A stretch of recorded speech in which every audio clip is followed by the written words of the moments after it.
to Bestie Hotline. Bring, bring. I'm your host, Kate Reeves. And I'm Gemma Peanut. Gemma Peanut, who gives me shit for being on her phone. But we are on YouTube now, girl. And you're shit. hanging out on your phone like a big black pot. Well, do you know what? I'm in full-blown mum mode and fair. I'm dealing with some childcare juggling in this very moment. But I will put my phone down No, I'll allow it. and be present. I'll allow it. It's fine. It's Gemma always sorted. gives herself away because it looks like she's busy and then you hear audio of a reel. No, I assure you, it's not real content. Hey, this is not what we're here to do on a Friday. No, today is all about solving people's dilemmas and squeezing them and juicing them into delicious dilemonade. That's right. Because the tree is forever throbbing and today is no exception. Well, who has called the Bestie Hotline today? Gem? Is it a call? Is it a carrier pigeon? A telegram? A Facebook? What is it? It's a write-in. Ah, you guys! It's short but sweet though, You know what? Revs. I complain, but I do like Gem's dramatic readings. Shall I begin? Yes. I have a fresh 2-year-old and a 12-week-old. We're thinking about one more towards the end of this year. My question is, when do the trenches end? Well, Is that the whole dilemma? that's the whole dilemma. Girl, you crazy. She cray. How old, her baby? So 2-year-old, 12-week-old, considering a third by the end of the year, which would make the age gap. No, surely they're not having a baby by the end of the year. Well, I think fall pregnant by Getting the end of the year. pregnant by the end of But the year. Revs, that makes the age gap around 20 months, which is the age gap of my kiddos. Yeah, you can speak to that. Now, throw in a 2-year-old before Raff and Iggs. Nah, I ain't doing that shit. No, what is wrong with you? At 12 weeks, are the hormones still crazy? Yes. That's what's going on here. Yes. Yes, I've solved the dilemma. Yeah. You're cuckoo for coconuts. What is happening? What? Okay, but let's answer the DL's question. Which is? When do the trenches end? Oh, everyone thinks really differently about this. I've got quite a strong opinion, so I'm interested in what you have to Go say. on then, strong opinion. Out with it. For me, it's when your youngest turns 5. Yeah. I've felt a dramatic shift in our family dynamic when Iggy turned 5. The maturity levels peaked. Not peaked, actually. They've improved. Oh, still got a way to go. Hope they're not peaking now at 5. No, I'm fucked otherwise. Look, things have shifted. There's much more independence, a lot of independent play, slightly less neediness, but little things like they can open a car door, get themselves into their seats. Iggy can't quite clip himself in yet, but, things are just getting a little bit easier. I was going to say, I think it's when you throw out your last car seat. Oh, so I'm not there yet. I would say you're not quite there. I mean, you've still got kids in your bed. You're still up at night. You're still dealing with car seats. You're still clipping things in. But I still feel like I'm out of the trenches. Like the Right. trench foot has healed. Oh, lucky you. I know. Must be nice. It's getting better. Do you know what it is for me? It's when we go around to friends' houses and it's that scram parenting. It's where they've disappeared and we go, holy shit, have we just had an adult conversation for half an hour and no yes. one's needed us? Key indicator that you are out of trench life. Yeah. Like that's felt like a massive milestone, enough for us to acknowledge it in the moment. This is me talking about catching up with friends who have kids the exact same age. Yeah. So I would say when your youngest turns 5. What about you? Yeah, I would tend to agree. You dropped something out before about 1 to 2. You're not liking 1 to 2. Do you think that's like the hardcorest trench time? I think we can all agree that individuals like particular seasons and ages of babies to, let's say, 5-year-olds. Okay. That's what I'm talking and about. 1 to 2 is peak food. For me, you couldn't pay me to redo the age of 1 to 2. Don't mind a newborn. Yep. Don't mind a baby pre-1. I actually don't mind a 2 and 3-year-old. They've got a little bit more language. They can communicate a bit better. Whereas a 1 to 2-year-old, they've learnt to walk. That is the season of walking. So they've got that physical independence, but they're kamikaze kids. Oh, they're useless. They're trying to kill themselves All the every time. day. And I felt like my whole job at that point was to keep this little child alive. It was your very job. stressful. It was peak helicopter parenting. Yes. And the food. And the mess. And putting shit in their mouths.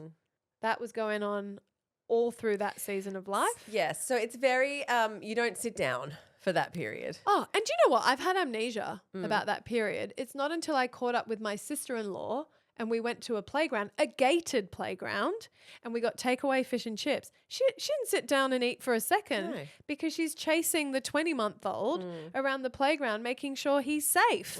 And me and my other sister-in-law, we sat down and we were like, oh yeah, we forgot about this, didn't we? Oh, that's hard. We're out of that. Like we had a conversation about being out of that, which indicates to me that's when you're out of the trenches. Anyway, throwing it back to you. What's your least favorite age? 3 to 4. Okay. I would even sometimes stretch 3 to 5. But I do feel like things for me both times turned at 4. Like the 4 to 5 runway was great, and then you arrive at 5 and it does, I agree. You feel a huge shift. But 3 to 4 is just like, yeah, they can walk a bit better. Yeah, they're not falling over as much, but they are dysregulated, loud, tired, hungry assholes from sun up to sundown, and they're not sleeping properly yet. So it's like this 24/7 liability, you know? Yeah. Just constant, and just the overstimulation of that It's a lot. is a lot. Like I get the toddly and the you don't sit down thing, but they still nap. They still pass out in the car. At 3 to 4, they still know? No, at 1 to 2. Okay. But like there's still like a little bit of like, all right, off, turn you off for a bit. Whereas just I feel like 3 to 4, there's no off ever, all day, all night for a whole year. Do you know what? 3 to 4, we were still deep in our screen time era, and I loved that they could watch an iPad. Yeah. 1 to 2, no interest in the iPads. No. And I remember being foolish enough to get on an aeroplane and just doing laps up and down the aisles with Rafa because, an iPad wouldn't sustain her. By 3 and 4, you get the zombie box, you get the lock-in mode. Can I do something awful? Yeah. May I present to the podcast a previous version of you? Like let's call it a 2.2 version of Gem as a mum. Yeah. I remember when you went on your first overseas trip with a baby. I think Rafa was 4 months old. 3. She turned 4 months in Thailand. Yeah. Was it Japan? Not Japan? No, Thailand. Okay. And it went so well. Like it was bliss. And I were you still blogging or was it an Instagram? I remember it was like, guys, do the hard thing. Travel with your kids. I would never have remembered what 4 months looked like with Rafa if we hadn't done this huge trip. And I remember sitting there and being like, what is my role here as Bestie? Do I just be happy for her that she's had this glorious trip? Maybe Rafa's just this unicorn child. But I was like, there is no way. I don't even know. I don't even have the words. But I remember you just being like, guys, travel. This is the key to enjoying parenting. Travel overseas. Unpopular opinion. I still stand by it. Oh my God. The best time to travel is with a 3 to 4 month old. Okay. 100p. Stand by it. Any older, you're fucked. Yes. Undo, abort, Control Alt Delete Get out those of there. holidays. Don't be doing that. But 3 to 4 revs, she's a blob. A month, 3 to 4 months. Yeah, sorry, Yes. 3 to 4 months, just to clarify. She's a blob, napped heaps. She was exclusively breastfed at that time. There was no admin. Yeah. And also, on that trip to Thailand, I remember this vividly, she didn't poo for the entire 2 weeks we were there. And Hubs and I were playing poo roulette. And I had to Google it because I was freaking out. Yeah, But actually, for an exclusively breastfed newborn of that age, that's perfectly fine. 2 weeks? Yeah, she did 12 days. She pooed on day 12. My GP told me once, 10 in 1 or 1 in 10, both normal. Both normal. True. And I remember thinking, like, what is this holiday? Like, we haven't dealt with a poo nappy in 12 days. Gem, you and I are not parents of 3. We didn't go for the 3rd. No. Never Never this will. Crazy DL is considering a 3rd. Do you know what? She's in the chaos. Yeah. She wants to douse the fire with more petrol, you know? That's the argument these breeders always give, isn't Yeah. it? It's like we're already here. What's another one? I'll tell you what another one is. More sound. You know, it's like when there's 2, there's a lot of sound, okay? Because they fight. Or one's crying, you get that one sorted, the other one kicks off. But there is times of the day when, okay, they're both sorted. All right. There's peace. All right, there's a bit of peace.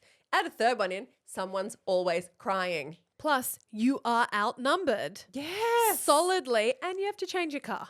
And I don't have time for that. You know?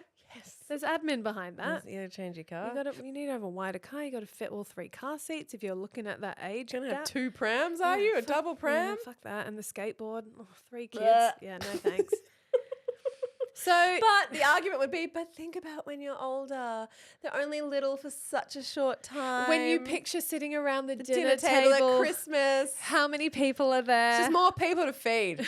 Plus they're dumb partners, more presents to buy, more chicken, more everything. More turkey. More people to mooch off me, need me. I couldn't agree more. That's why we parked it at 2. But, DL, if you were considering a third, our recommendation, not that we offer advice on this silly Whinge FM podcast. Like, so say silly. We're not silly. We're not silly. You're going on a podcast. journey, but what's your point?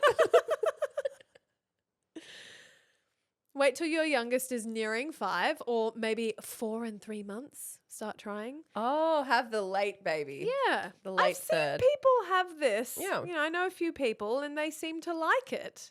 They enjoy having a newborn while their 2 oldest are at school. It seems to work. Then you've got a bit more of like baby days. Yes. Yeah. And then you do pick up. Then you have a baby for so long. Yeah. Like we've got a girlfriend and she's like, all of you are you're all off and away. She had a third. in kid life and I still have a baby because she had a third. Yeah. It's like, well, yeah. She has an 8-year-old, a 5-year-old, and a 2-year-old. And she looked at me because I was talking about I'm emerging from the trenches. This Yeah. feels different. There's a shift in our household. And she's like, I was in the trenches before you, and I'm still fucking in them. Why did I have a third? Why did I do this to myself? Wouldn't give her up for anything, Well, but that's the holy thing. shit. You never regret a baby. Yeah, like you never regret an ocean swim. Okay. The phrase is, you never regret a swim or a baby. Is Not it? an ocean swim. All right, whatever. I thought it was you never. Northern Beaches privilege. I thought it was You never regret an icebergs or a child. What? An Icebergs. icebergs? Is that a Bondi reference? Bondi. Good grief. Oh, dear. Look, you do you, bitch. I mean, I think you're fucking crazy. I'm feeling quite unhinged this Friday. I do not endorse this. And I want to say, don't come crying to us, but you can. Always. We're always here. We hold space. We make mistakes every week and then we talk about them like Buster, the biggest, most beautiful money pit mistake of our lives that we wouldn't ever give back. You know? Wouldn't we? We wouldn't change it for anything. You never regret a swim or a puppy. Disagree with that. I think you do regret a puppy. I think there are DLs who have rehomed puppies. Yeah, you For a can't better rehome a life. baby though. You cannot rehome a baby, nor No. should you if you can avoid it.